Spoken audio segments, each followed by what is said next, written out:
to me, I just can't, like, when a plan works out, it's just so rewarding. Like, it's one thing to go and hunt a deer and kill a good one, and it's one thing to just be out there hoping to get lucky, but like, you're hunting after a specific one individual deer. All morning we just laid there and talked. We were just sitting in the blind talking about how, like, there's only one deer worth killing in here. The only one, you know?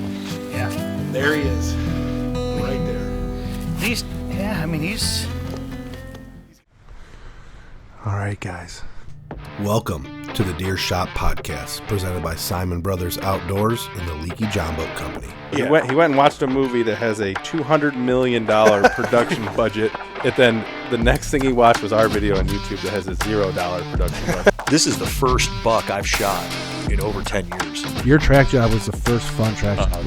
That kind of, like, I think part of my life was influenced by that night. Then you miss him 3 times with a rifle at 70 yards on video for the whole world to see. Yeah, that's what Caleb did. 5 years ago, we couldn't shoot a deer at 100 yards with a slug gun. Now you're shooting turkeys at 100 yards with a shotgun. Joey takes the shop is closing up. Make sure he takes all his right antlers. You can't leave anything.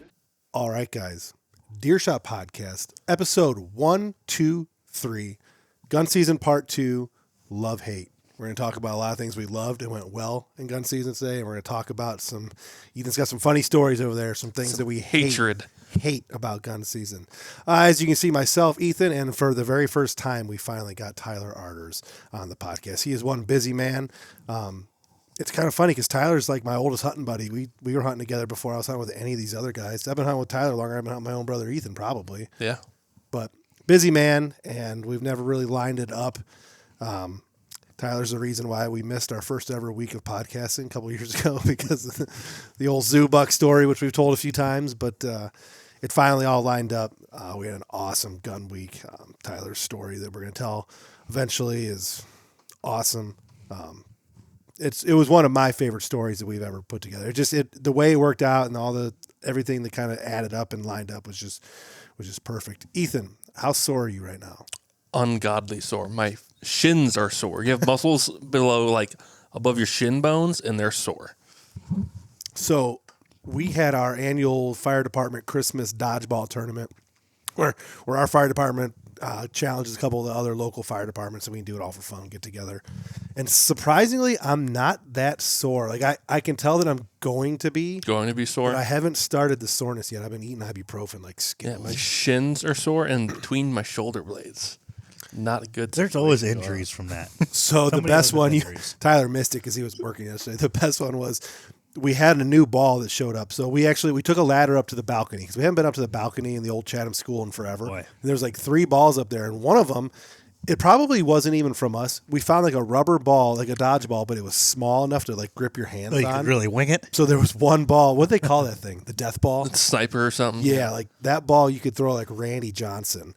And the one time I managed to get the ball, and as I was winding up to throw a haymaker to knock out one of the Spencer dudes, I didn't see Mike Farron sneaking along the sidelines, and I threw the ball as hard as I possibly could, and I hit him 1 foot after it left my hand, right in the face, like as hard as it knocked his hat off. It knocked his hat off. Oh, he probably got all pissed off. Flat on his back. No, actually, he was in like fun Mike mode. He was actually kind of cool. He took at least 3 or 4 spills, so he's probably like on crutches today because like he's old. But it was a lot of fun. Chatham kicked ass. So if any Spencer Lodi people are listening, we kicked your ass so bad. But I'm sore. We beat them 7-0, 7 games to none. Pretty awesome. You guys have your Christmas shopping done? No, hell no. Well, thanks to Amazon. I did all my. Yeah, I'm good to go. That's tomorrow's problem. My girlfriend just put it on my Amazon account. I just hit order. Yeah, Lindsay made like a wish list of things she wanted, and I just went boom, boom, boom, boom, boom, boom, boom, boom. I'm the best husband ever. All done. I'm gonna do it tomorrow. How's your shop coming, Tyler? You're in the process of building a shop. We're supposed to start. Metal showed up this week. Yeah, they were supposed to start on it Monday, and Roman, he's Amish, called me indirectly from somebody else's phone today. How did he call you? He used somebody's phone at Lodi Lumber, and he called and said, "Hey, I'm running a week behind, so I'll be there next week." Doesn't matter anyway. Christmas party. I can't get concrete till spring anyway, so the barn will be up, doors will be on, and. Yeah. You know, speaking of fire department stuff, you were in a panic the other day because an Amish crew got wiped out by a truck. Yeah, I thought they were the ones that were because that's where they were going to do a job. I thought it was them. It wasn't. But they were actually all okay. So Yeah. before anyone loses their mind on that. Thank you to everyone who watched last week. I think we talked about it a little bit on the last podcast, but the premiere for the YouTube gun season video, the one that all the stuff we're talking about today is in, was our number one of all time by a long shot, actually. So it was the most watched first 24 hours of a YouTube video we ever had. It did phenomenally well. So thank you for everyone who tuned into that. It actually feels good to be podcasting in here again like this. It's been a couple of weeks. We actually did a double recording a few weeks ago, so we haven't podcasted in a while. And this is like a night made for podcasting. We got a couple brews. We got Thursday Night Football on the TV, talking about some big deer stories. It's going to be a lot of fun. It's funny. I think I made one appearance in the gun season video, and I hunted every day I could. Yeah, we'll talk about why you haven't seen a lot of Ethan. The second part of this podcast, we're going to tell Tyler's story, his second biggest buck. It was fucking awesome. We're going to tell you why you haven't seen a lot of Ethan in the second half of this podcast. I know if you're a diehard listener, you kind of have an idea why he hasn't been on lately, but you're going to find out why Ethan hasn't been on the podcast as much. All right, let me get the business out of the way so we can get to storytelling. Some shout outs to listeners. For one, I got to give a shout out to Uncle Rod Grimm, one of the old Chatham old guys this week, killed a nice 8-point during gun week. We love seeing the old guys kill. Robin and Ted also both killed some of the other old guys to hunt with them. It's cool seeing that older generation that can barely get around anymore, still getting out in the woods and killing deer. And Rod's was a really good one. He killed a buck that we called, I think I called him like bobtail or no tail because he had no tail. The deer that Rod shot was missing literally his entire tail for whatever reason, but that's pretty cool. I've been trying to get his son, Brandon Grimm, on the podcast because he killed an absolute giant. I think he scored like 178 or somewhere in there. Just a monster buck with his bow right before gun season. And I've been kind of going back and forth with him, trying to convince him to let us on. He has a new man cave that he just built at his house with all his mounts in it and wood trim and stuff. So I told him, like, I'll come to your guys's and we'll record a podcast there. But he's thinking about it, deciding if he wants to do it or not. He's not much of a social media podcast YouTube guy. He's kind of an older school dude, but I do want to get him to tell his story on there because it's pretty cool. Paul Bond actually sent me a private email saying that he killed a great buck. He went to deer camp for a week, had a good time, but shit hunting, came home, killed his biggest buck at home after a week of deer camp. Sometimes it just kind of happens that way. Matt Chesney, fireman from Pennsylvania, he killed a good buck, sent it to us. David Haas, you know David, he is our fire chief's nephew-in-law somehow or another. It's our fire chief's niece's husband, but he's another local fireman, just a buddy of ours we know, friends of a friend, acquaintance, guy we see around. He killed a super nice, really wide 10-point with his bow right before gun season. Mike Wellman got my Euro mount done, so we have the West Virginia Euro mount here. He did mine. He's currently got Isaac's. He just got done with one of Alex's buck. He does a great job. So if you're local and you're looking for someone to do a Euro mount for you, Mike Wellman is your guy. I got it back in like a week, and it's literally in perfect, pristine condition. A buck like that, when you Euro mount, it makes him look a little bit bigger, Oh yeah, takes the flesh away. Yeah, so Mike did a great job. And if you guys want a Euro mount, you can't get a hold of him or you can't find him, get a hold of us, comment, and we'll send him your way. Did you ever give Sam Wagner a shout out? I did last week. You did? I did. I didn't listen. And then he added me on Facebook. So second shout out for Sam Wagner, and then now we're Facebook friends. And if you kill it here next year, I'll be able to see it. Medina County Hunter shout outs. Phil Barone, he had a buck that he killed during bow season on video, posted to Medina County Hunters. It was their best shot ever, they said, or they called it. That was the name of the video. He killed a nice 8.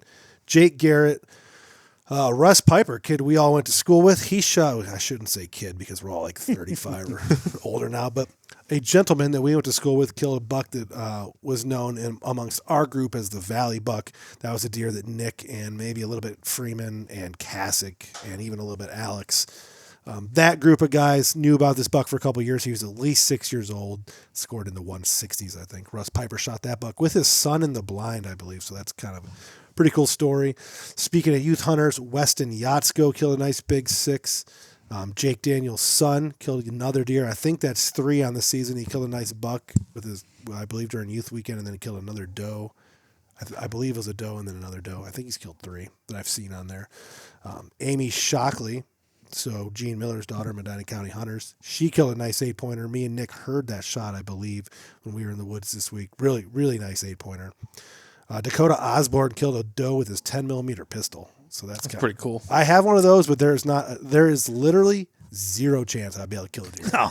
Like I'm the worst pistol shot there ever was. Like I'm out here looking like Barney Fife with a pistol in my hands. There's no way I'd be able to. You bought that for Montana, right? I bought that in case a grizzly bear put his head in my tent and he was 1 foot away from me. But you wouldn't be able to hit him. I could shoot him in the head. Like you'd be able to just wait till he's on top of you. The only reason I bought that 10 mil is because I needed it for West Montana when we were bear hunting, just in case a grizzly bear tried to eat me. But he kept open sights on a. Yeah, it's pretty impressive. That's insane. Yeah, on like a semi-auto style Glock. Isaac killed one with this 357. Two. He's killed 2 pistol deer. Yeah, one was. I think he actually. I don't think he ever had a scope on him, did he? They were both open sights on his 357. Yeah, I think they're both. When I was Isaac's also a better shot than us, and that was a revolver with a longer barrel. Yeah. I mean, this is actually he's using literally a 10mm semi-auto Glock or maybe Smith & Wesson or something. I'm not sure exactly the make, but to be able to kill a deer with that is pretty impressive, to be honest with you. Cameron Fiffick's, I believe I'm saying that right. Cameron Fiffick's wife killed one. Jane Smith killed a good buck, big 10-pointer, and they also posted some pictures. They do some, I believe they do Euro mounts or deer processing of some kind, but they showed their shop in the picture, and her shop is really, really cool, and we love good shops. So Logan Pauly killed another one right before, I think he killed it before gun season or maybe during youth. And maybe it was Monday of gun season. I'm not sure. But Logan Potley killed another good buck. And then Anthony Kralik killed a gun with his bow a couple weeks ago. Let's blow through some quick YouTube comments on Isaac's muley video from this year where he keeps getting hate from all the people in Utah. Some chick named Lisa Wood commented, "Stay the fuck home and quit blowing up spots for worthless videos like these. That place was great until you YouTube clowns decided it was a good idea to show the world what was there." So... another person. The one trail on the one mountain in Utah that everyone knows. And Isaac and Jay, it's funny. Yeah, because I'm sure she can find out. Yeah. Well, she, being a local, exactly where it I'm is. sure she knows where it's at, being a local. But Isaac and Jay go to their videos, and they never post a sign or any, like, a mile marker. Yeah. And these people get so mad, like, they own the land. Yeah. Like it's theirs. We're talking Western public land, millions of acres, but Lisa Wood owns that one. So Blue Rocky Mountain flower tip, everyone knows is going to be there. Yeah. Is that the one I deleted? I deleted one. You deleted one, and I didn't get... So obviously we have a screenshot of it somewhere, but you deleted one where a guy basically said exactly where they were hunting. I guess he also knew, and he like commented being a dick. But the Gun Week video, there's way too many comments to go over that were positive. I'm probably close to 100 now. So thank you to everyone who said nice things on that. We get a lot of good feedback on those videos. People talking about how reminds them of when they used to hunt and reminds them of their dad's cabins and just all the positive things that come out of watching a video like that. So thank you to everyone who said nice things. But of course, we're going to read off the stuff that's negative because it's funny. It makes us laugh, especially Outcast BLX Nut 7058. They all look tweaked out on something. I don't know why, because there wasn't the only time in the video where there was any alcohol being consumed where we could have glassy eyes and look tweaked out was when we did the party podcast at 11 o'clock at night. Like all that hunting, most of our hunting scenes were in the morning, like straight out of waking up. Like, I don't know. It's interesting that they thought we looked tweaked out, but we are not tweakers. We've been known to drink an alcoholic beverage from time to time, but tweaking out, that's not. A guy from work, Caleb, said he watched the video, and he said it was very flattering that you took the whole beer can and put it in your mouth. Every once in a while, you'll see the Easter egg of when I need to do something with both of my hands. I'm such a good talker that I have the ability to put an entire beer in my mouth and hold on to it while I do something. But I don't do it often on video because people like that will make fun of me, but it's funny. Let's see here. I found the comment. Do you want to read it? No, because it says the unit. Yeah, but who's the dickhead that posted it? Lisa Wood. Oh, that's the same one. That's the same chick. Okay. Yeah, it said, give it away. He's in the state at the blank unit, initially the same spot he hunted the last film. So, Lisa, You're giving it away. Send us an email. Yeah, I'd like to hear more about why you hate us so much. So basically, this lady is going on YouTube and finding videos of where she knows people are hunting and then just calling them out. And then saying the unit. Yeah, that's in the comments. That's fucked up. That's smart. Yeah. Don't want people there, but you're What the hell's wrong with you? I don't know. Keep commenting. It's good for the algorithm. Yeah. Nathan Huff, which I'm assuming probably is the Nate Huff we know, potentially. Is that the one that lives In Alaska? I don't know. He's more your guys' age than mine. We know a Nate Huff, though, right? Anyways, Yeah, there's yeah. a Nathan Huff commented, and this is good because I have a crossbow hunter sitting next to me, so I can read Well. off. I can read off the crossbow hating comments while I have a guy that has a crossbow sitting next to me. Yeah, I mean, come on, guys. Dang, you fellas got some good deer, but I got to ask. I know I've heard you turkeys talk all kinds of shit about crossbow hunters, but you think those 450s you're using is any different? Being a hypocrite is never a good look. Just letting you know the true men and hunters will embrace and love anyone who hunts no matter the weapon of choice as long as it's legal. Good job, though, guys. Nice bucks for sure. I don't disagree with you. They are legal, and I'm not going to hate on them. I think if you're being able to use a crossbow that can shoot 500 feet per second at 100 yards, you should have a limited season, kind of like gun has a week or 7 days plus muzzleloader. Like that limited season would help even the odds, maybe. But the Nate Huff we know would not say that, so it's not him. I mean, if I can use a bow or a gun, I'm going to use a gun. I'm saying I'm going to use it. I've never been one of those guys that goes out bow hunting or goes out bow hunting during rifle season. No offense to Dylan and some other guy. That's cool. That's great. But the Indians lost the fucking war. Tyler's favorite quote: "The Indians lost the war," and it. I mean, they did. That's an Uncle Ted. That's an Uncle Ted quote. Indians lost the war. I mean, you're not wrong. So the only time I've ever bow hunted during gun season, like when I did down in West Virginia this year, or maybe there's been some times in the past, is when I do already have my buck down and I know Ethan has done it too, or not hunting a buck for whatever reason. Like last year, for some reason, you weren't hunting a buck. You took Because there's no bucks. Yeah. But we just knew I was going to kill a doe, and I wanted to do it with my bow, vice, a gun. Yeah, so there's been some times I've done things like that, but if I'm hunting a buck still and a specific buck or I have my buck tag and it's gun season, I'm taking a gun. I mean 100% of the time. Yeah. Because they give you that opportunity and they give you that availability for a certain amount of time to even the odds a little bit. Yes, we've talked a bunch of shit about crossbows just because I'm a compound bow hunter. We got guys on our crew that hunt with recurve bows that talk shit about compound bows. So it goes. Everybody's got their reason. Everyone's got their reasons.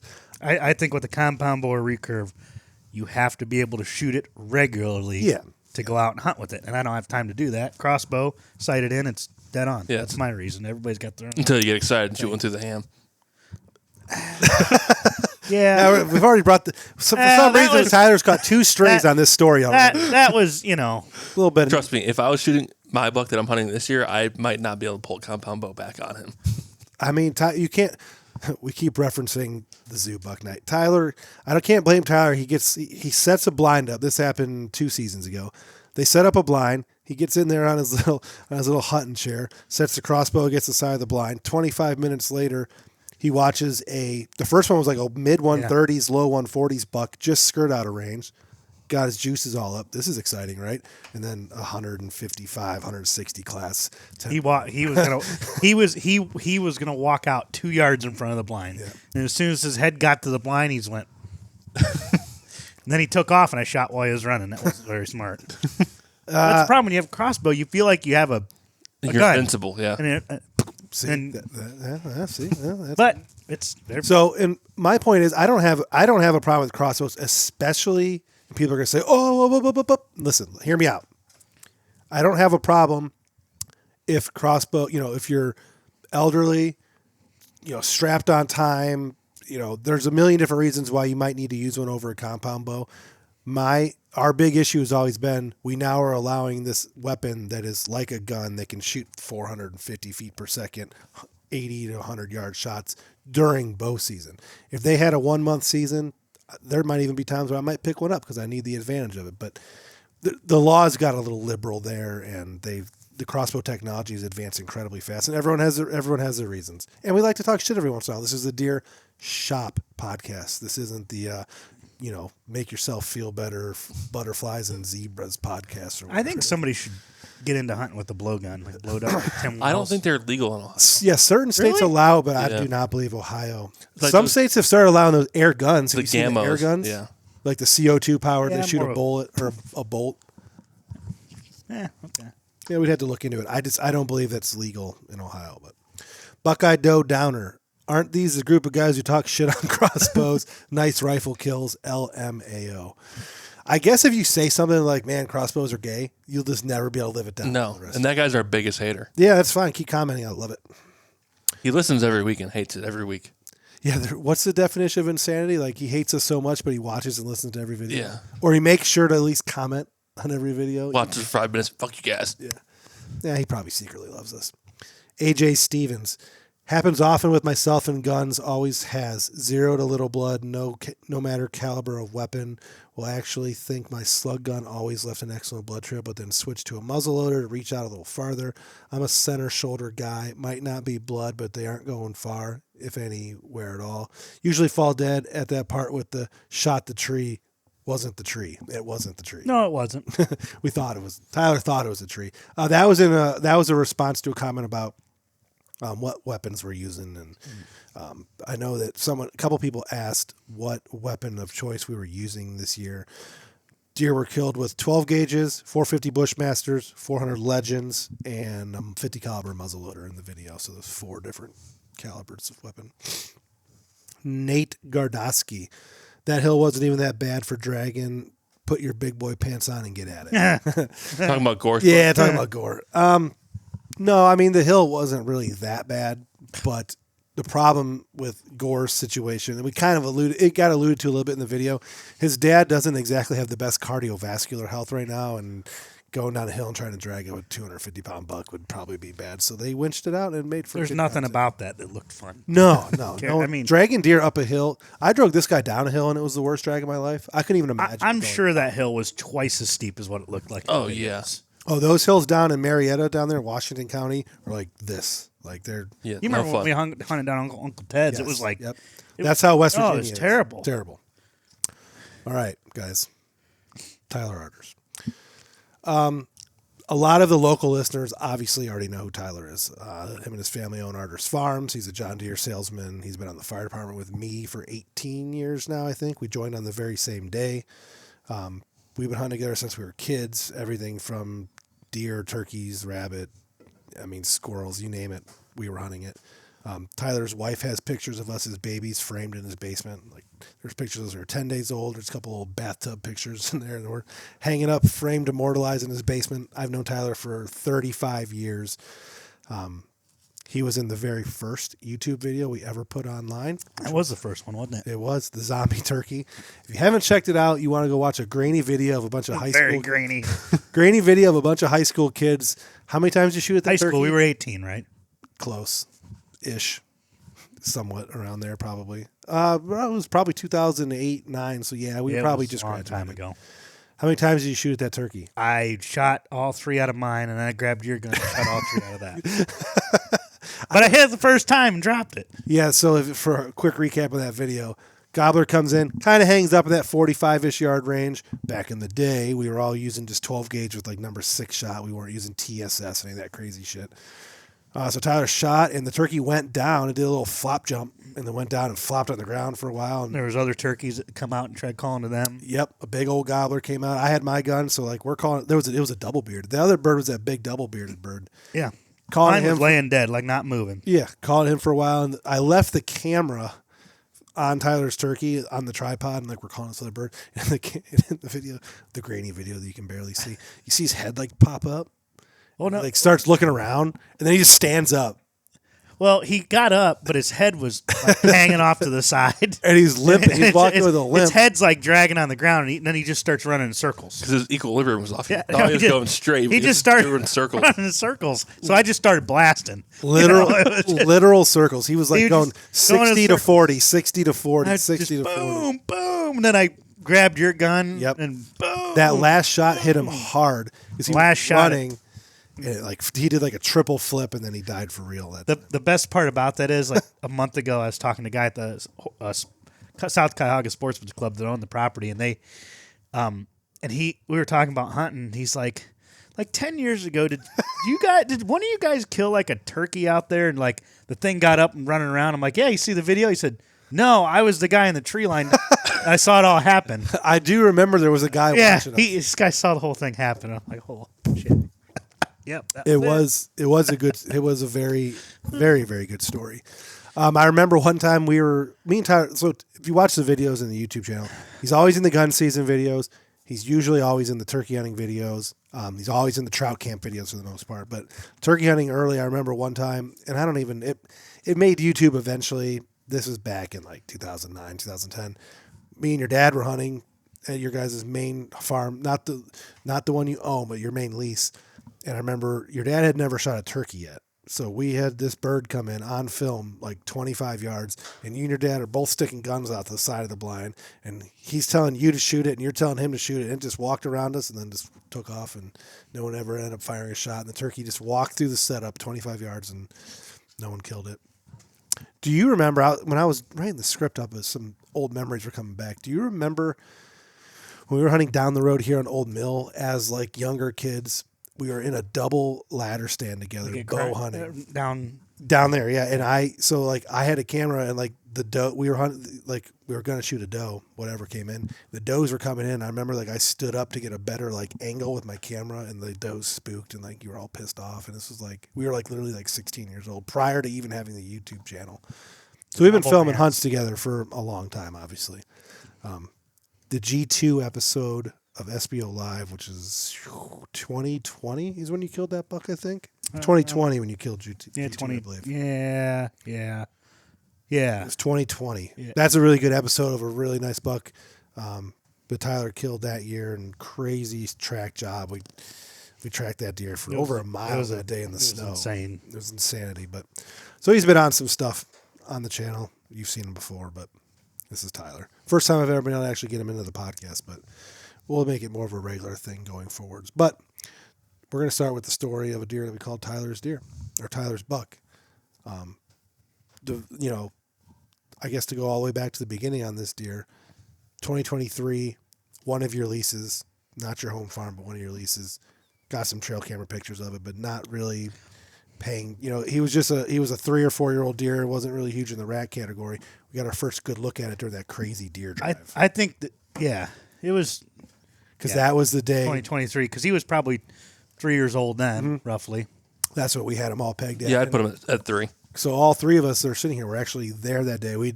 That was back when that was probably one of the last years that we were actually deer driving. That was the last deer drive that we did as a group. That actually, right. I think you're right. That might be the last deer drive we ever did. 24 we didn't, because I went with other guys. And then this year we didn't do anything. No. So that probably was the last drive. We were trying to kill him. We were trying to kill him last. Well, we were trying to kill deer, but I don't think we were specific. Last year we didn't drive it because Tyler was trying to kill this buck. When we saw him during that drive, we were just trying to kill does and whatever. Yeah, we were just or bucks, but it just worked out. Some guys had buck tags, some guys had doe tags. I think in this property where you ended up shooting it, it actually works out pretty good for a drive because it's long and narrow. We can access it from the back and the front. So this time, that year, we put a bunch of standers in the back. I was a stander. Brandon Grimm, who we talked about earlier in this podcast, him and his dad, Brandon Grimm and his stepson were standers. That's right, they were there, yeah. Yep, and he shot one. His stepson, someone shot a doe, I thought, or shot at a doe. Spaniel. We know a buck. Yeah, okay. There was a lot of lead flying that one. I don't. Spaniel was a stander. I was a stander. I was next to Spaniel. I was a driver. Ethan was a stander. I was videotaping and standing. You were a driver. Tate was a driver. Luke was a driver. Luke was a driver because Luke didn't have a buck tag. No, Luke. Yeah. Luke did not have a buck tag. Did you have a buck tag? No, you didn't. That was part of the of the problem. Yeah, I didn't because I shot that one when we were behind. That was the year I shot that one behind the house. That was wounded. Yeah, you shot the CWD buck or possibly missing his toes. Missing hooves. Yeah. Missing hooves. So a lot of the drivers didn't have buck tags. It's all coming back. Drivers didn't have buck tags. We jumped on that drive. We pushed. I don't know. Let's make up a crazy number. That people 45. 45-ish deer. I mean, it was deer running everywhere. Deer running fucking everywhere. Tyler. So there was 2 bucks. We pushed out a bunch of bucks. 2 of them were wounded. The one this deer in question that you ended up shooting this year was one of them, but he wasn't wounded bad. But he had blood on his head. Yeah. Because he came by me. I saw him first when we first started the drive. Right. There's shit. And I was in the thicket. I couldn't move. Finally got through, and then they took off. Mm-hmm. But there was with this buck. So this buck was the buck Tyler ended up shooting this year, the buck we call Tyler's buck. Back in 23 when we did this drive, he was bedded with a herd of does, and he was still rutting. He was just on them does. Didn't give a shit in the world about anything else.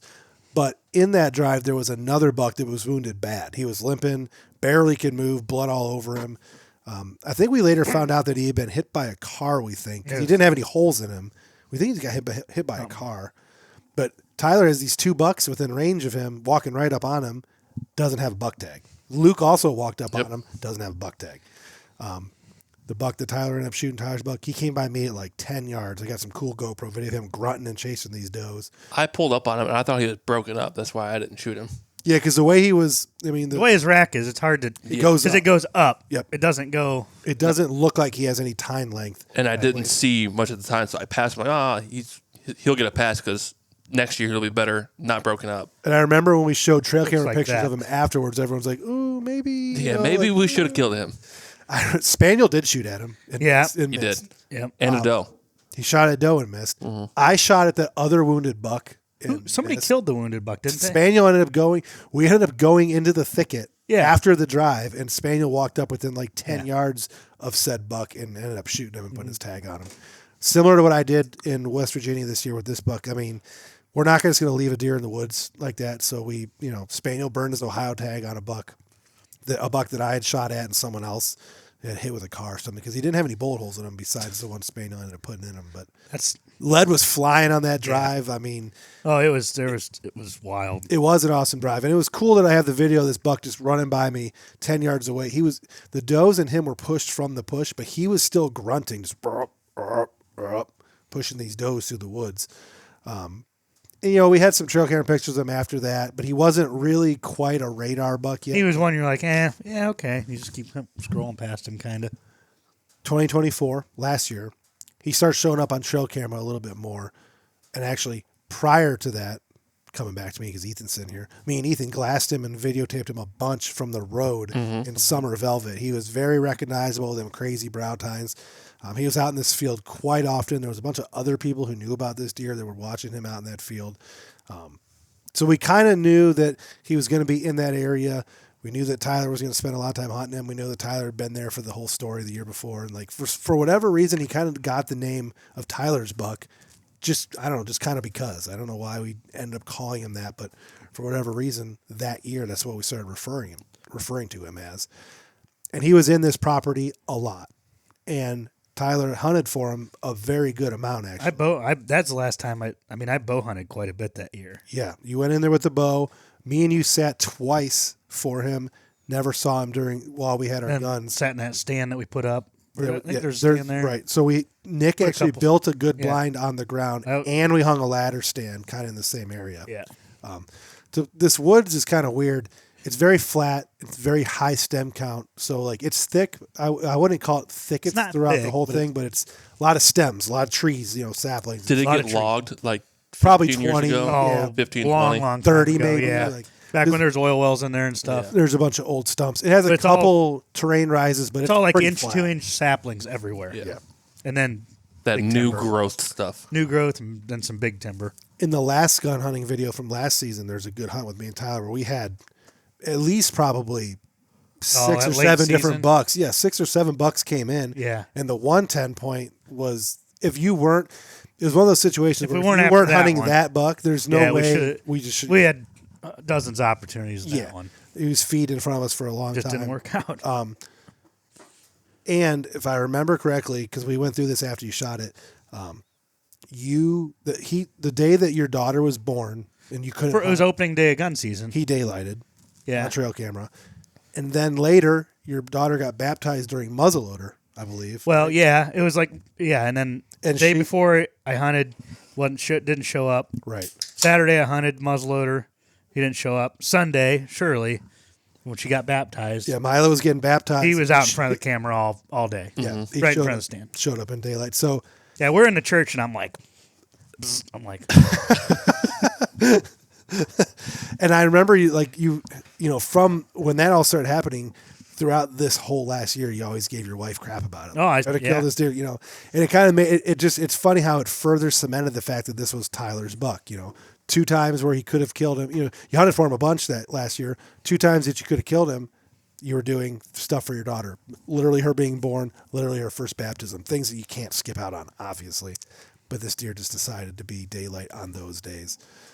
There was a lot. There's some other people that hunt this lease as well, and he was able to run the gauntlet and not get killed. There's a lot of local hunters that killed, a lot of deer There's a get lot killed of in people that area. on that stretch across the road. He was able to run the gauntlet. And then we have a shed sitting here. I went in there probably 4 or 5 times for like 3-hour chunks and just walked because I wanted to find his shed so bad. And then our buddy, who's on the fire department with us, hunts and lives across the street. He just happened to walk up and find it in an open area.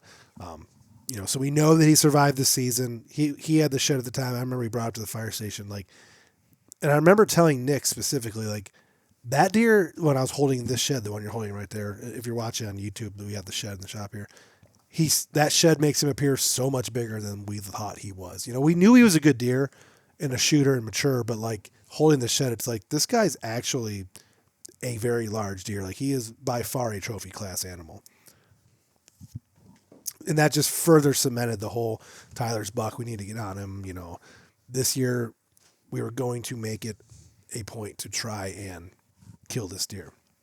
I checked, throughout this summer, we checked the beams. You did a lot of summer driving around your Gator. Me and Ethan did a lot of summer driving. I never saw him. It's funny. This summer, my route changed significantly. Yeah, because of my situation. So I went to that property 1 or 2 times and never saw him, and kind of gave up. So I'm not going to see him. I'm not going to shoot him. I have other things I need to prioritize over this deer. Right. But I did go by that property a bunch. But even there's a bunch of people in the area, and he just wasn't. As he got older, and this was his final year. Obviously, he was 5 or 6 years old. He just wasn't feeding out in the bean fields in daylight like he was the year before. There was another buck, a good buck, and he's on the intro of some of our videos. There's plenty of velvet footage I took of him that was out there in the beans this summer. Kind of looks similar, but we knew he was a different deer. He ended up getting killed probably a week or 2 before you killed this one, before gun season. He ended up getting killed on this property by one of the other guys that hunts. But we knew, that we were running a couple trail cameras in there, and we were coordinating with your brother, and Nick was running some stuff in there. We knew he was still alive. He would show up in the middle of the night chasing a doe, or hit a scrape in the middle of the night, or maybe stop by your brother's corn. We knew he was in there, but he wasn't exactly super killable before gun season. I think there was some early season times where he was, and Tyler's a farmer, so if it's early fall with good weather, I usually never can hunt the rut unless it's pouring rain. There is no way he's able to get out. Not only because they farm, how many acres you guys up to? A little over 1,000. I guess down to. Should be. Yeah, down to. Unfortunately. Plus, as a salesman, it's just busy season for Tyler. So, not a lot of, you didn't bow hunt at all. I don't think you bow hunted at all this year, did you? No, I got it out, put it on the kitchen table, and that's as far as my bow made it. But gun season is rolling around. The weather, as everyone knows, and they've seen the videos, and obviously the locals were doing anyone that hunted Ohio knows, the weather for gun season this year was just absolutely perfect. Perfect. It was cold. It was snowy. On Wednesday of gun season this year, which happened to be Mila's birthday, which is yet just another cog in the wheel of how this is Tyler's buck. I text him on Tuesday. I text Tyler on Tuesday night, listen, I have an open day tomorrow. I can actually hunt in the morning, not have to watch my daughter. Are we going? And Tyler's I would like to. And I'm well, we got a perfect south wind, 18 miles an hour. We can get in there after the Tyler's buck. He was on camera before the gun season started, so we knew he was kind of close by. Potentially, we knew we had figured that he hadn't been killed yet. We're going to make a play on him. And it was snowing like hell that night before, which is beautiful. There was probably 6 inches of snow on the ground. 4 to 6 inches of snow on the ground. I show up at Tyler's. He got the heated Gator all ripping with the heater going, waiting for me. Fancy. Yeah. A little bit of a drive from his house to the property. We get in. I get all my camera gear set up. Tyler gets his bog pod set up. He's got the new 400. 400 Legend. You just bought that this year, right? Yep. Bought it from Brad. Yep. You had some problems with your 450. Yeah. I had an AR platform 450, and it just didn't like the cycle ammo. It's hard with the 450 AR platform. There's not enough oomph on the magazine for the ammo to go up in the seated position for it to cycle. It would go off most of the time the first time, except that. Yeah. Because once you have 2 rounds in the magazine, there's not enough pressure on the spring to go upwards into. Yeah. You got about a 50% second one. The third one, it's probably not going to go in. Yeah. Doesn't Isaac drill his to have more airflow, so it's not as much?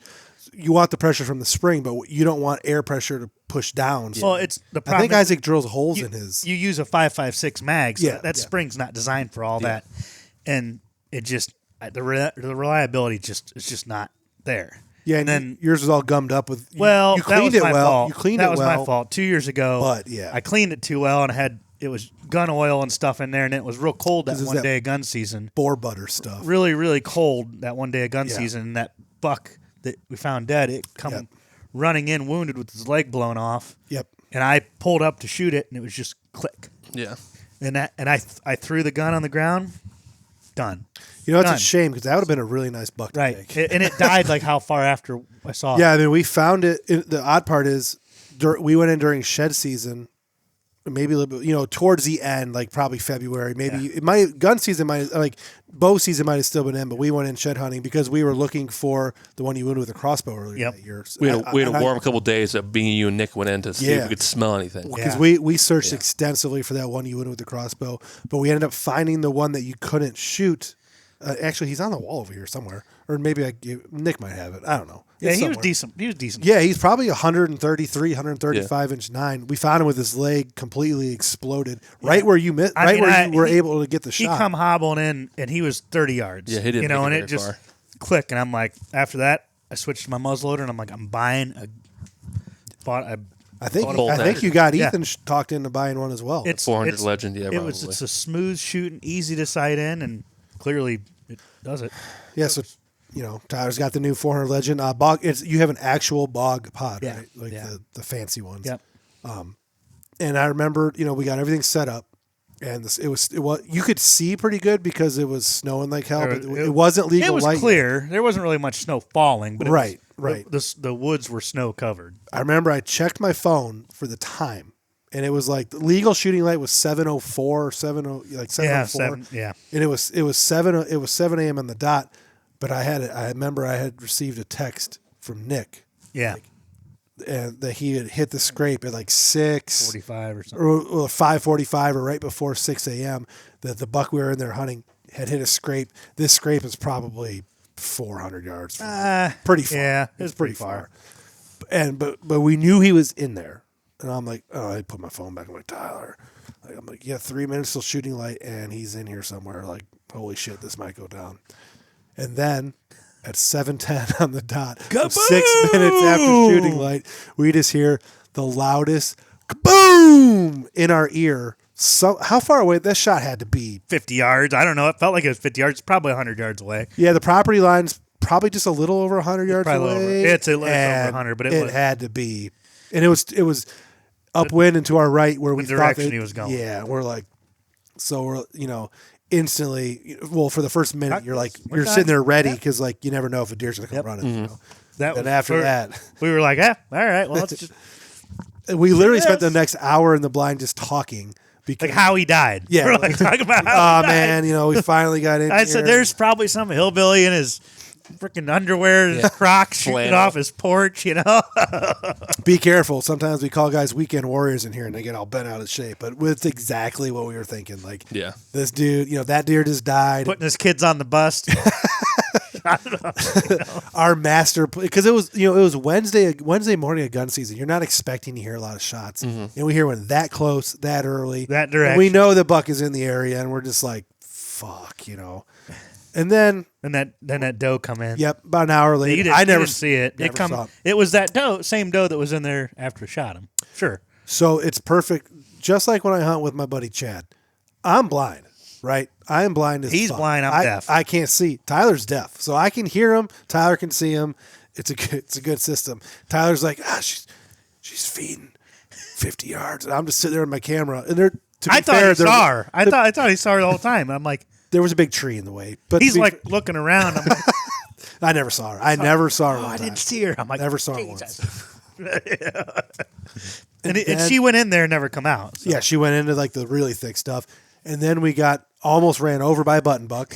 I just happened to turn right. I think it was like 5 yards. 5 yards. The snow was so It was powdery. a spike. It was a spike. Yeah, and it was so powdery that we couldn't hear anything. You can't coming. hear. It was so powdery you couldn't hear anything. I just looked to my right, because we're sitting on the ground in this makeshift blind with a bunch of sticks everywhere. He's like 5 yards away, just like, what the fuck? We just start laughing. We're like, Yeah, because he busted and went running You're to in the my south. bed. That's where I sleep. Probably. He took off towards the south, like, you know, and the laughing and the joking is continuing at this point because this hunt's a shit show, right? Like, shit show. And I think, Ty, you know, it was at the point where it was like probably. I said like 45 minutes. We're done. We're gonna go walk. Yeah, like we're done. What do you call it? Mosey. We're gonna go mosey. Tyler's a true Half an hour. We're gonna go mosey. True gun hunter. Like, he just loves to take that gun and walk through the woods and see what he can see. And you know, the funny part is it does work. But you know, we're sitting there. Did you hear the doe blow first or see the small buck? No, I saw a small buck first. Okay. Small buck come out. The funny part is it came out towards where we heard the shot an hour before. Kinda, yeah. Like that direction-ish. Small buck. And right when you saw it and said something, there's a small buck, or I noticed a small buck. A doe was blowing in the thicket. Upwind. Same doe. Yeah. And they weren't blowing at us. There's no way she was blowing at us because the wind was like 18 miles an hour hitting us right in the face, and they're upwind of us. But I remember the little buck was cutting, the doe was blowing, but we could both see a butt sticking out from behind a big tree. See just a big body. Just a big butt. And then the little buck closed the distance a little bit, and the little buck walked right in front of us, broadside at 35 yards. Yeah, real close. And I remember Tyler whispered, because like I was kind of in his way. So he was on my right. I was on his left, but I couldn't see past him, and all I saw was there was a deer body. Right. So my camera and me were to Tyler's right in the way, and Tyler kept saying, "What's the other deer? What's the other deer?" And when that deer finally did clear that tree, all I saw was, you know, this rack sticking up and huge dark body, you know. And I'm like, Tyler, that's him. And I just remember there was a back and forth. You can hear in the video, like, is it him? And I'm like, it's him. And he's like, is it him? I'm like, it's him. And then he's like, says it again. I didn't want to move too fast because I'm like, if I move at all, I'm looking this way. If I move at all, he's gonna see me. I'm like, trying to be ready. I'm like, is it him? You did get a good adjustment. You were able to get the bog pod slid over. Kinda. It wasn't perfect, but I got, because the problem was he come out and he didn't follow that other buck's path. He pushed that other buck off. 100%. And he was making a circle back to that doe. 100%. So he was getting farther with every step. As soon as I saw him, he started hard quartering away. Yeah. And then he was moving. He wasn't running, but he was moving. And I'm like, so that's why I repositioned. And I swung over, and my barrel's like right here. Caleb's had my barrel right here. 6 inches off Caleb's face. With a muzzle brake. Yeah, with the muzzle brakes right here. And I'm like, sorry. We got lucky because my camera happened, like the way where I had my camera positioned and where I had it facing, I didn't have to do anything besides hit record and just move the stick a little bit. Yeah. It was facing right where it needed to be to follow the deer. It was, hindsight, but I probably could have let him take a couple more steps, but he was quartering away so hard. I'm like, I'm gonna lose a shot here because there's so many of those little trees. Yeah. Little trees, 4 or 5 inch trees. Crazy, yeah. And I'm like trying to find that window, and I finally had that window where all I could see, I couldn't see his head, I couldn't see the back of my shoulder, and right behind the shoulder. That's all I had. So I stopped him right there, and the bad part is he was right behind a giant tree. Huge. Yeah, at least his face was, like, on the video, his head is sticking out. Yeah, from you couldn't. Yeah, I couldn't tell. I was useless as a spotter for where the hit was because he was behind a tree. It was threading a needle. There's a lot of crap in there. It's very stressful. We've talked about this on the podcast many times. It's very stressful to film hunting a buck or deer hunting with when you're hunting with a gun and filming in the woods, because when you're bow hunting in the woods, that deer is 65 yards away like that, you can just keep filming because he's not in range. Yeah. You don't have to worry about getting ready for the shot, like none of that stuff, right? But with a gun, he's always in range, so you got to be prepared at all times. Yep.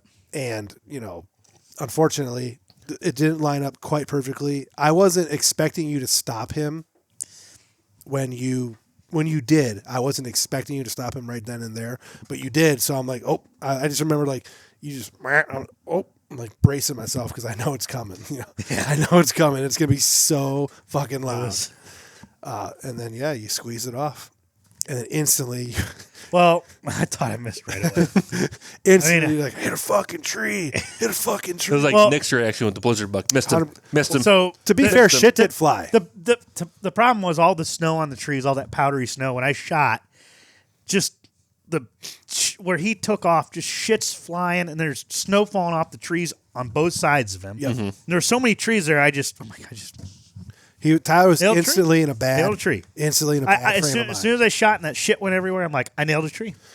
And I couldn't see the impact site because he was behind a tree, but I vividly remember when he ran off. He didn't bound, like he didn't jump. He didn't have his tail up. He didn't snort and look around. He had his tail tucked and he was running like a dog, like just like kind of barreling down. So I'm like, Tyler, like that's a good sign. Like that's a good sign. Like there's plenty of snow on the ground. You're using a rifle that could probably shoot through 3 or 4 buildings if we needed to. Like we'll go over there and we'll look for blood. I just as soon as I shot it, I didn't see him do any kind of buck. I didn't see him, he just didn't hit the ground. He didn't hit the ground. He took off running. Yep. And then anyone who's hunted in the woods, especially flat woods, high stem count like we're talking about, it took us forever to try and even find where we think he was standing. Well, I had to go back to the blinds, and we went back to the blind. We were like over there. I'm like, no, he was that way. Yeah, and we went there. We went to that point, and that's where we found tracks. Well, you have your idea in your head of where you think something is, and then when you nowhere close. Yeah, we were never anywhere close. We weren't even in the ballpark. Well, we were, but we weren't. Right. Well, later we found out we were about 10 feet away from where we needed to be. But then at that point, we couldn't find any blood. There's deer tracks everywhere. Deer tracks everywhere. We're trying to figure out which deer tracks. Oh, those are the little buck. He was walking. Here's some bigger tracks, and it looks like that one was running. Mm-hmm. Yeah, the goal was to find running tracks and follow them for a little bit, see if there's any blood that starts. I'm thinking, the 400 is pretty big caliber, but it's still a bit smaller than the 450. Like maybe the 400 does one of those things where it doesn't leave a big blood trail and just blows through the guts or something. We don't know. We're searching. We're following. Meantime, we're both on a set of running tracks, just walking straight through the woods. And we didn't go very. No, probably 50 yards. 50 yards. I was starting to feel very. I kept telling him, I told you I hit a tree. I told you. And I was feeling very, very like, like this is going to suck. Like we're going to have to deal with the reality of the fact that Tyler just missed his buck. And the story was so perfect and it didn't happen. And as we're kind of conferencing, standing there. We're kind of down in that little bit of a dip where the oil wells were in the ravine. Yep. I happen to look over Tyler's shoulder, and everything's white. Everything's white, snowy, wet, everywhere. But there's this brown blob in the woods. And as I focus my eyes on it, I see that his head is up off of the ground. And it's a deer with a rack that's about 21 and a half inches wide with his head propped off the ground, 40 yards away from us through the trees. And I'm like, Tyler, holy shit. He's right there. There's a huge dead buck right there. As exciting as that was, instantly I'm thinking, oh God, I hope the blood trail goes back to our blind and not the neighbor's property. We're having flashbacks from G2. Right. So I'm telling Tyler, I'm telling Tyler, keep your gun up, right? Keep the gun up. But then I'm thinking we're going to get to this buck and then the blood trail is going to go off to the west. Opposite and way. Fuck, the other guy shot this thing and he's waiting to track it and we found his deer before him. Luckily we got up to it and this non-existent blood trail that we couldn't believe, we didn't know what happened. Oh, he was dead. Yeah, we found his blood trail. Holy shit, was it beautiful. Oh, it was. We were 10 feet off. I was more mad that how blind we were to the blood trail. It was. Well, you get so focused on something. It was, but it was. So, and we were in semi-panic mode looking for this blood. It was snow makes a blood trail look way better than it usually is. Yeah, but it was there's trees were painted up and down. A no doubter. Whoa. It's a little bit sad because if we would have found the blood trail, we would have been yes, and been able to follow right it at the impact. We followed it back, and right at the impact point, there was a little chunk of hair and just poof, blood. Blood everywhere. Yeah, the deer was quartering away. Tyler hit him. What you would look like if it was a broadside deer, maybe a little far back on the left side, but the exit was perfect on the right side. Went completely past through. Got both his lungs. Smoke City. Yeah. It was awesome. Yeah, it was. In his body, You know, he'd probably already lost 30 or 40 pounds from his peak weight in the rut. He had some of that loose skin and stuff, but he was just long. 170 something, 175, 176. 176 without the guts. Without the guts. Yeah. So probably 210 to 212-ish with the guts, and I bet 245 to 250 when he was in his prime in October. Yeah. Beautiful, long buck. Like I said, 21 and a half inches wide. His beams are incredible. He ended up scoring 143 and change or 142 and change or something like that. Beautiful deer. The recovery ended up being a ton of fun because we ran over there like, holy shit, it's a big dead buck. And it was the buck we were in there for on Mila's birthday. Tyler's buck that he killed on his daughter's birthday. I mean, Just everything lined up perfectly for it. yeah, and we were able to get it all on film. You know, I ended up watching the film back when I edited it the week later. Yeah. You can see him die in the video. Yeah. He hits a tree. Yeah, and all the snow falls off the tree. Like he crashed on video, but we were just so not ready for that we just didn't notice. And, you know, I mean, just a beautiful deer, beautiful buck, awesome story. Yeah. We ended up driving it around town. When you went and took pictures with your daughter, we went to the fur shed and ended up bringing him back here. Joe brought this shed over. We measured him. Like, Someone saw you driving down the street and commented on the picture. yeah, we had a guy comment on Instagram or one of the Facebook posts like, I seen that buck. There was a gator going down the street with this buck in the back. I'm like, yeah, that was us. That was us for sure. It's probably one of the ODOT guys putting up the new stop signs. It was There's the only day- like 30 of them out there. It was the day that Chatham finally went to a four-way stop at 83 and 162, and there was 30 ODOT guys at 9:10 in the morning waiting to Drinking coffee. pound a sign. But it was just beautiful and awesome story. Like I said, probably, you know, top 5 hunt that I've ever been on, just for things working out and the way it was and the being as successful as it was. It was just awesome. It's just one of them things. Is a mega. Yeah, it's just one of them things you Yeah. can't recreate. I'm really curious what he would have been if he would have been bigger the year before or not. Yeah, I mean, there's a chance. So He doesn't have the mass. The year before he didn't have the mass, but his tine length is so much better the year before. he was obviously at least 5, maybe 6 years old, I'd say. Yeah, Well, I think the year we saw him on the drive, he was at least 3. Yeah, 3 or There's 4. no way he At was a least 2-year-old. yeah. No, I mean, it's funny that, the story begins and ends in the same spot with the same, at the same time, basically. And just that deer was, I'd be curious as to where he was spending the rest of his time. Because, we didn't have him. He wasn't as regular as some of these deer that we've hunted over the years where you get a picture of him every single day. It wasn't like that. But we were getting him once a week or once every 10 days. We knew he was in there. And I think he just stayed there and across the street. and obviously, Because we never got him over on the other woods. We never got him over there. No, he never But seemed. there were some deer where we would get both Yep. places. This one we never did.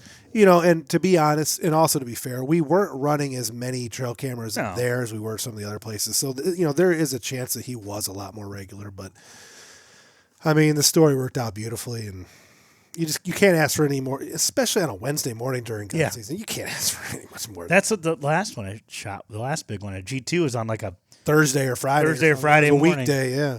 And I remember when we actually talked about it because a lot of the guys were bumming. We were just busy that week. We weren't able to get together that night and really have a proper party. It was a Wednesday night. There was fire training and there was a bunch of stuff. So we weren't, in our younger years, we would have drank till oblivion and been all fucked up. But you had your daughter's birthday. You were going out to dinner. There was just so much stuff we had to do. And a lot of the guys were kind of bumming. And we were talking about how, during Ohio's gun season, those morning hunts is when we seem to have all this stuff happen. Yeah. You killed G2 and this buck. I killed Dad's buck in the morning. Isaac killed the Northside 9 in the morning. So these weekday mornings is when a lot of the stuff happens with a gun, Yeah. So. Seems like it does. I mean, yeah. Just a beautiful story. Yep. And what we're about to talk about now is Not potentially a beautiful story, Yeah. but so far it's been a little bit of a horror Potentially. story. misery is what it's been. I mean, it's going to be it's an interesting conversation because Tyler's situation, my situation this year, that was your second hunt of the year, right? Yeah, second, third. So I killed a buck on my first and second sit this year. Tyler kills his buck on his second sit this year. We're hunting incredibly high density areas where we're seeing umpteen deer before, I go hunting in our home farm just to see deer. Right. Just to make sure they still exist. So I don't know. I guess you can kind of start it at the beginning if you want. You can start it wherever you want to start it, but we're going to get into the story of Ethan's 2025 deer season. I put 2 cameras out on a newly planted bean field, and I put a mineral lookout, and they were slow for first month. Yeah, probably. like I remember there was like you had the cameras out before there was a lot of antler development. Yeah, and the bucks would come in a bachelor group, and we'd get a whole bunch of pictures one night, and then 3 or 4 days would go by, and it'd be real slow, not much happening.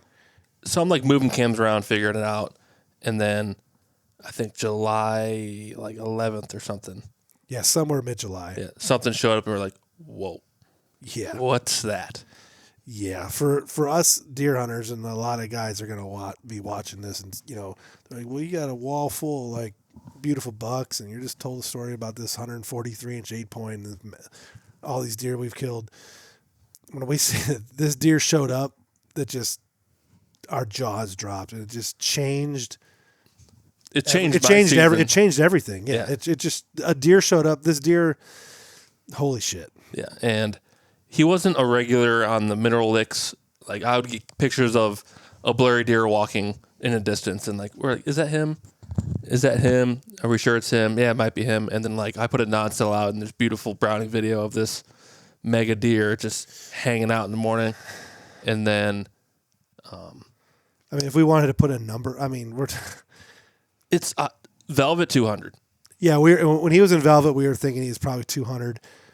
If we end up ever able to measure this deer, he's probably going to go between 185 and 195. Yeah, I would maybe he's bigger than 180. But Velvet 200, like holy shit, this is the deer. I'm moving cameras around. I'm getting a picture of skirting a bean field at 4:00 in the morning, and then getting nothing, and then. He shows back up at 6:00 at night, and then I'm driving around these bean fields looking for him. He's always in this one spot at all times. Yeah, we ended up. I mean, there was a period of time where it was unbelievable how often we were getting this giant buck in this one particular spot. As the season's somewhat getting closer, it's August at this point, and we're like, it's gonna fucking happen. Like we have him patterned, and then out of the blue, it stopped. Went cold. This is the first. What do you want? The first comical situation that we dealt with this deer, and I'm like, what's going on? So I went to the property. I think I put corn out at this point. I'm not sure if I did yet. You were corning early, but I don't think I was corning yet because I didn't know anyone else was corning. Yeah. So I went over there and I was walking the perimeter of the bean field on the property line, and I see a corn pile. I'm like, this makes sense. There's green beans with browse on it and a corn pile. He's going from corn pile to bean field. Yep. So I put a camera on on the property I can hunt, leading to a trail with 10 feet off the property line. There's a huge corn pile. I put the camera on the bean field where he's browsing and he's going to the corn. It's an obvious path. And then I get him a couple times going to the corn pile in the bean field like I expected. Yeah. And then it stops. The guy has a sliver property, by the way. Yeah. He has 5 acres, maybe 3 acres. Yeah. And then it stops. I'm like, that's weird. Like he just stopped going to the corn pile. The guy stopped putting corn out. So I went back over there, made sure the batteries were good, everything was good. And then on the trail leading to the corn pile, there's cut trees, freshly cut trees that he made a fence. So he put like one bar across and then lined up cut lumber across the trail. So I'm like, this son of a bitch. So I move it. There is a chance that we don't know the guy and we don't know who he is. Like we've never had a conversation with him. I mean, there's a chance he's listening to the podcast right now. Like, you sons of bitches. Yeah. So I moved the camera 30 yards south to the path that this deer made to get to the corn pile. You can see he's like, oh, I'm not going through those fucking trees. I'm just going to go down 30 yards into a little ravine. Season's not in yet, people. Yeah. We're just camming a summer bean field. It's August 6th, maybe. It's like fair time. Yeah. So I get him a couple times, and then it stops again. I'm like, this motherfucker. Go back over there. He put more trees across the path. Like, I'm done dealing with this fucking shit. I move back to a scrape on my property, and we get him a couple times in the middle of the night hitting a scrape. Yeah, he did. I think he was the first deer we saw make a scrape. 100%. Yeah. 100%. Like late August. Yeah. Made a scrape. Like I made a mock scrape with a vine, and then he hit a scrape on the same tree line 15 yards away, and I just happened to see it in the background. Sometime around this point, the landowner's grandson ended up finding a shed. It was the landowner and him. Yeah. And there's the grandson and the landowner driving on a 4-wheeler through the woods. Yep. Like he said he's going to do. He's like, Yeah. you can put cans back there. You'll probably see me riding a 4-wheeler. Yeah, whatever. What's the game you play? Found the shed. From the year prior. Sent me a picture of like, Just holy, in the middle of a trail. So if I did any kind of more scouting than I did, I would have found it. Yeah. Just I might have driven over it. Just in the side by side, just not seeing it. Well, it looked like a goddamn elk antler on the ground. Like you wouldn't think, and that was before you knew that this deer was existing when you were back there. Yeah, like you're just doing stuff to do so. Imagine if you would have found that shed early. Like, I would have died. So that happened, and then put corn out. Get him coming to the corn regularly during daylight. Well, he came. So at the last part of daylight, he's coming. Yeah, there was a couple times he only came in like super broad daylight one time. I remember. Yeah, he hit it at like September 16th. Yeah, he hit it like 4 p.m. Yeah, early. So yeah, he's coming in at night, like at dusk, to the corn pile. Like if this happens for the next month, I'll be able to kill him maybe. Yeah. And then September 16th, he hit it at 4:02 p.m.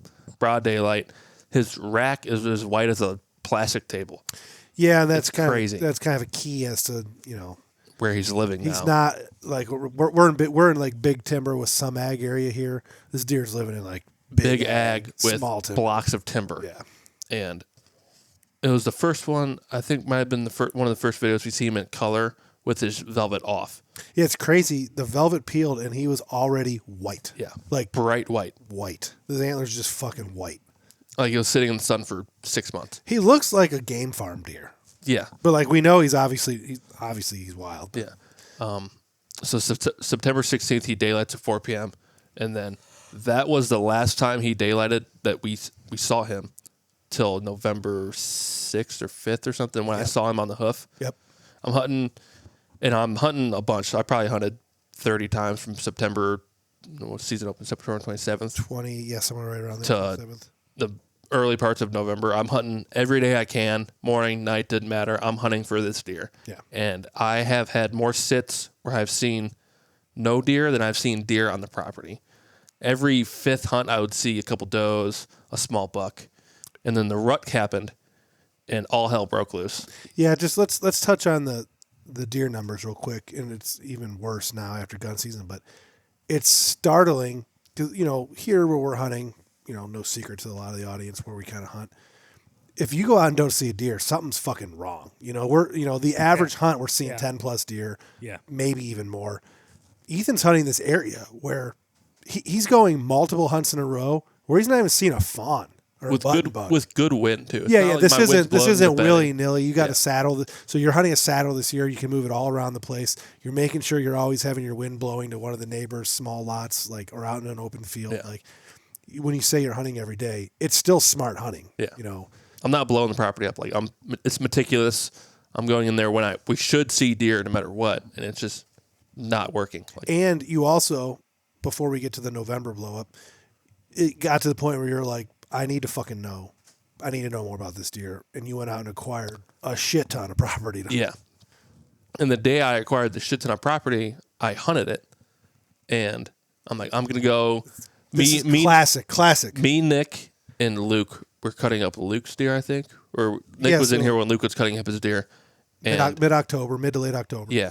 And I'm like, I just got this, umpteen acres of block of woods I can go hunt. Where should I sit? Where do you think he would be? I can kill him on my first try. And we all agreed he'd be in this one patch. Inside corner. Right here. Yeah. Bean field still standing. Yep. So I go hang my saddle at like 1:30. And it's daylight till 6:30. Yeah, it's before now. the time change, yeah. And I go and I see one doe, and I'm like, I'm all pissed off. I pack my saddle up and go back to the house, and I'm sitting there cooking dinner, and Caleb's like, don't look at your phone. Like, what do you mean? He's like, just don't look at your phone. I didn't check my trail cameras from when I got out of the woods till I got home. And he was in there in the original block of woods that I've hunted for 30 days. Yeah. Chasing a doe. Yep. 40 yards from my stand. Yep. It's just classic. You hammer out this property, you hunt the balls off of it, don't see shit, acquire all the land around it where you can all of a sudden open up your horizons. Life is fucking good. All excited. You're finally gonna find him, And you go there, and he's back at home just ripping a doe. And he ripped her all night into the next morning. Yep. Part of the next day, he was on this doe just running by cameras. Fuck. And then I think 2 or 3 days later, I'm hunting the original block of woods. It's 7:15, and I start hearing a doe blow at me. I'm like, she's upwind through some thick stuff. There's no way she sees me or smells me. And then I see him running through the woods. He's at like 120 yards coming to me. I'm like, oh, it's going to fucking happen. And this doe's running, and she stops, and he shows up, and then 5 other small bucks, not big bucks. One of them might be a 3-year-old, maybe. Was a 6-pointer there? Maybe. It's hard to tell with everything going on. Yeah. And it was like fucking the Midwest of running. Yeah. Like, this doe is hot. She's running through the woods. He's chasing every other deer off her, and then she goes out into the middle of a cut bean field. Stands there. For 2 hours. She lays down eating food, and this deer is doing circles around this doe for 2 hours. How many men can say they sat in a saddle and watched a 190-inch buck? Well, this is my fixed stand. This is a fixed stand. No, but I'm saying circle a doe for 2 hours and just watch in your binoculars. And I'm texting the group chat. I'm like, this has happened. They're like, holy shit, just stay there. I'm like, obviously I'm staying here. And then he starts taking off to the north towards the road. I'm like, he's gone. But there's an Amish buggy coming down the road. More hints. Yeah. More hints being given away. And then I'm like, I hope this Amish buggy scares the doe back.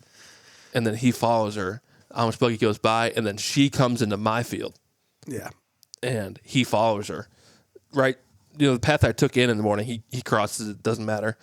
And I'm watching him sitting there like probably 125 yards. I'm just like... And the doe goes back south. He takes off, and then I sit there all day and don't see another deer. Yeah. Yep. I mean, so people that are like watching or listening, they're like, well, what the hell? We haven't seen that video yet. We have beautiful summer scouting video. This is the most. This deer has been on trail camera more than any other deer that we've ever had. Yeah. Ever. I mean, buck-wise. I mean, we have literally 10,000 pictures and videos of this buck. Ethan has this beautiful encounter that he got on video. He was filming that day. He got it all on video. Not all of it, but you get the gist of it. There's good video of it. And that was like early November, late October, early November. And then, there's that period of time where we really thought you were going to have an opportunity because you have all this available property. We know he's in there running on does. You have all of November before gun season opens up. You hit it hard, and in that 3-week period of time, you probably saw... I saw the same 6-point 4 times, and then I saw maybe 2 other bucks. That's it. 2 small. In a 3-week period. 76-inch deer. The 6-point hunt is on one of the videos. Mm-hmm. I can't remember which one, but Ethan, grab us some more beers while you're at it. The 6-pointer video's on there, and he's probably a 3. I would say he's 3 years old, probably. Yeah, he's a 3-year-old. Like he's a mature deer, bottom end of mature deer. Awesome video where you had, you started using a decoy just like Danny did. Yep. You tried to do all these different things. Tried different scents, tried different everything, and just nothing was working. And then probably a month and a half ago, we would get him on the south side, deep into the property that I can hunt. And then the same night, next morning, he'd be a mile and a half away. Yeah, there was more than one day where you got him over a mile apart. Yeah. Like I would go to bed one night with him on the corn pile at 9 p.m. I'm like, oh, I'm going to go in there in the morning. Hopefully he's still sneaking around, hot doe or something. And then I wake up in the morning and he's a mile and a half away at 3 o'clock in the morning. Yeah. And there's nothing I can do about it. But now he's been more regular the last week or so. We got to get into the gun season stories. Because obviously that's going to be gun season's coming in. Ethan's hunting this ungodly deer in an area where there's not a ton of deer, but like you said before, Amish buggies. So Amish. So, our thought, even though we know that he has a shed that was on that property and we know that we're not talking like a 5 or 6 year old deer. I mean, this buck's 7, 8, 9 years old. He's unbelievably old. Yeah. I mean, this deer is minimum 7, 8 years old. Yeah. I mean, he's been able to survive in this area that is heavily pressured. The gun season stories that Ethan's about to tell you are just crazy, but this area is raped. The first morning, Monday morning of gun season, I went in there, I think the Thursday before gun season, hung a stand on the inside corner of the field. Good bedding upwind of what's supposed to be Monday morning, the wind I needed for that bedding area. And so I go in there Monday morning, I'm sitting there, and I see the Amish come across the field at 6:42. Shooting light was like 7:04. Yeah, something like that. Like 6:45, he comes crossing the field with a flashlight. I'm like, all right, my first Amish encounter. I think he saw me go in and saw me in the stand because it's still kind of light outside. Yeah. He went around me. He was being respectful. He went into the woods to the west of me, and then I'm sitting there, and I saw two does come up behind me, and then skirt away as they got my wind, and then like probably 8:30 here, huge bang. I'm like, okay, something died. Hopefully it's not him. So I get down at like 9:30, 10 o'clock, and I'm like, all right, I'm going to go. Well, the Amish walked back out across the field, so he didn't come under me in my tree stand, but he went around me into the field and walked back. So he was being respectful. So I get down, and I thought the shot was like probably 300 yards away. I get down and start walking this bedding area to see if I can hop anything up, and I can see this red spot. I'm like, what the fuck's that? And it's the doe the Amish killed. And it's gut shot, guts everywhere. Guts are out of it at this point. So I walk back to the farm, and there's another Amish standing there. I'm like, were you the one that killed that deer? He's like, no, I didn't kill that deer. I'm like, He smelled like that deer. I'm like, okay. And then I get okay, here we go. I get in my car. Here comes and the hate. I'm driving down the lane, and the dude that killed it came up in his Amish buggy.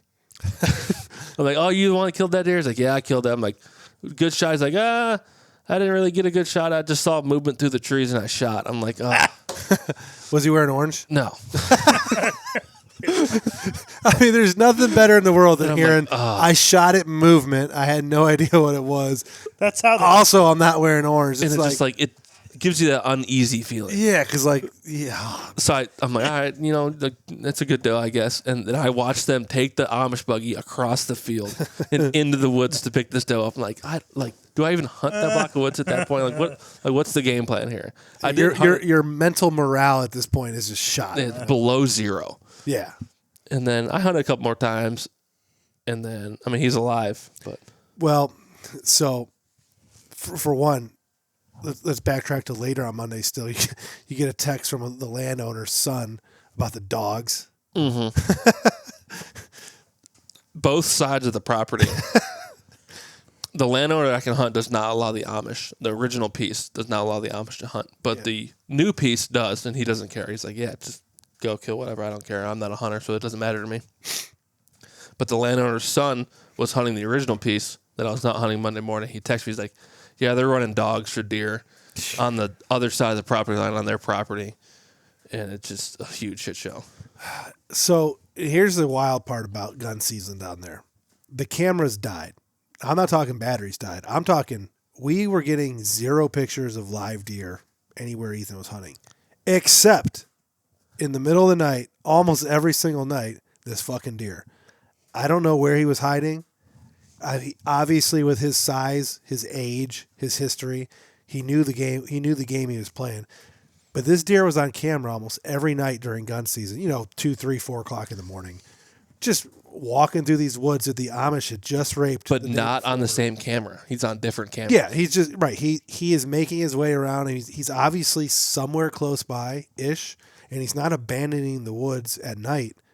But he has somewhere where he can survive this onslaught of activity. Dogs, Amish deer drives, like all these things, and he's still fine. And we ended up getting pictures of him like Sunday night or Monday morning. So like we knew right away that he was still alive. He managed to survive that entire onslaught of gun season. We have finally started getting pictures of does again over there, but we went 15 days after gun season without one single doe. How many cell cameras are you running? 6 cameras over there, spread out, a couple hundred acres. Not one single picture of a doe for 15 days. Yeah. Not one. Not walking on a trail, not visiting a corn pile, not hitting a scrape, not walking a creek crossing. There's just no deer left over there except for this buck, his one buddy who's very impressive, and a couple scrubs. And it's almost it's just strange. And one of these days in the off season, we have time to start talking tactics. We'll talk more about how it seems like a deer like that, like this big giant, just monster of a legendary whitetail. It's almost like he almost chooses to live in a spot where there's not a lot of deer. Like he enjoys living in this spot where there is just not a lot of deer. I mean, there's a corn pile out, and the week after gun season, it got pictures of 3 deer. Got a picture of a button buck, a small buck, and then him. A week's long period, a corn pile in the woods in Northeast Ohio. I mean, that's insane. Yeah. Nick's going through how many pounds of corn a day right now? 150, 200 pounds a day. Because there's just, where we hunt up here, there's just so many deer. Yeah.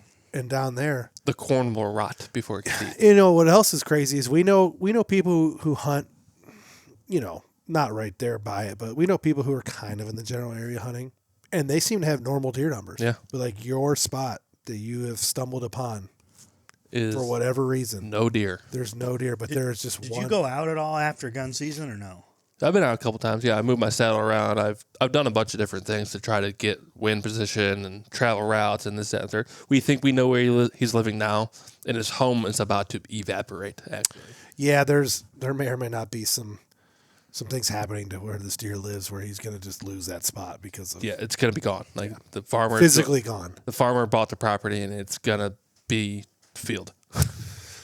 Yeah. It's actually going to be his new house. He bought the property to build a new house after he clears the old house and what he's living in. The thing is,